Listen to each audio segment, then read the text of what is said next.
এই সান্ডা, সৌদি আরব দা সান্ডা।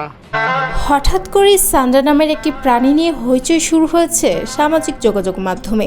এই নিয়ে নেটিজেনরা নানা রকম মন্তব্য করছেন, কেউ কেউ ভিডিও ও ছবি সহ নানা পোস্ট করছেন।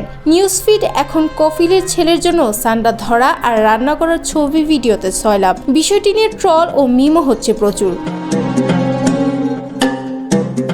সাম্প্রতিক সময়ে সান্ডা খাওয়ার বৈধতা নিয়ে প্রশ্ন উঠছে মুসলিম সমাজে। কুরআন মাজিদে সান্ডা সম্পর্কে সরাসরি কোনো উল্লেখ না থাকলেও হাদিসের ভিত্তিতে আলেমরা এ বিষয়ে সুস্পষ্ট ব্যাখ্যা দিয়েছেন। RICL TMX, যুগের পর যুগ স্থাপনা থাকে মজবুত।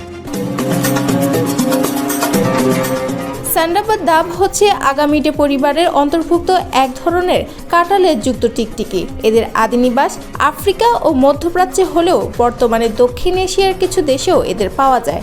সান্ডার একটি উল্লেখযোগ্য দিক হলো এর শক্তিশালী কাঁটালেজ, যা আত্মরক্ষার কাজে ব্যবহৃত হয়। আয়ুর্বেদিক চিকিৎসায় সান্ডার তেলের ব্যবহার বেশ প্রচলিত।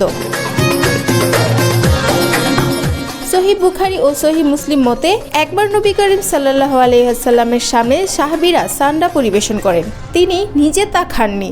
সাহাবীরা জানতে চান এটি কি হারাম? উত্তরে তিনি বলেন, এটি আমার কওমের খাদ্য নয়, তাই আমি খাই না। অর্থাৎ তিনি নিষেধ করেননি, বরং সাহাবারা তার সামনেই তা খেয়েছেন। এটি প্রমাণ করে সান্ডা হারাম নয়। হানাফি মাযহাবের ইমাম আবু হানিফা সান্ডা খাওয়াকে মাকরুহ তাহরিমি বলেছেন, অর্থাৎ এটি খাওয়াটা অপছন্দনীয়, না খাওয়াই উত্তম, কারণ এটি অরুচিকর প্রাণী। তবে শাফিঈ, মালিকি ও হাম্বলি মাযহাব অনুসারে সান্ডা সম্পূর্ণ হালাল এবং খাওয়া জায়েজ। সার্বিক দিক বিবেচনায় সান্ডা খাওয়া হারাম নয়। কুরআনের নিষেধ নেই, হাদিসে নিষেধাজ্ঞা নেই, বরং অনুমোদনের ইঙ্গিত রয়েছে।